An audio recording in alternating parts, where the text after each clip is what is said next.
राजधानी उपकंठे पूजा पाउछंती 62 फुट उच्चर दुर्गा मूर्ति। बरीमुंड पंचायतर टांगीबंत दुर्गा पूजा कमिटी पक्षर माँ दुर्गा 62 फुट उच्चर मूर्ति गढ़ा होईची। मां को देखिया श्रद्धालुंकर भिड़ भी जमुछि।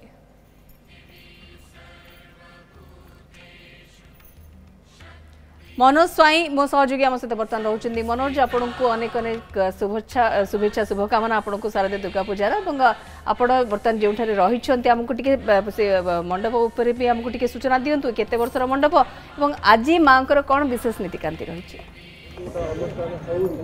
मौसुमी आज अष्टमी रे आपन भी बहुत बहुत शुभेच्छा। या सहित दर्शक आमर जो न्यूज 7 दर्शक अच्छा भी बहुत बहुत शुभेच्छा।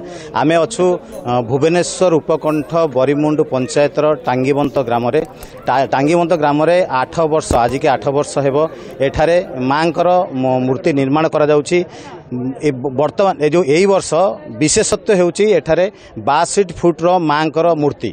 तो मु कैमरा पर्सन कहबी टिके मांकर सही मूर्ति की देखैबाकू जहाँ कमिटी पक्षर कह जाउची ओडिसा रे सबुठारु बृहत बड़ मांकर मूर्ति जहाँ को कारीगर पाखापाखि 2 मास समय लगी निर्माण करने जेहेतु 62 फुट्र मूर्ति एठारे श्रद्धालु भिड़ लगी रही।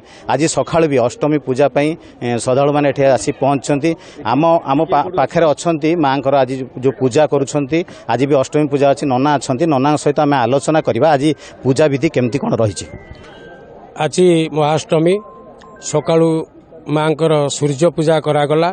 सूर्य पूजा पर मांकर षोडशोपचार पूजा स्नान इत्यादि काम वर्तमान समापन करागला। तापर आरती पुष्पांजलि यापर सप्तशती चंडी आहुति करा जिवो। संध्या बेले आरती आ संधि पूजा कार्यक्रम करा जिवो।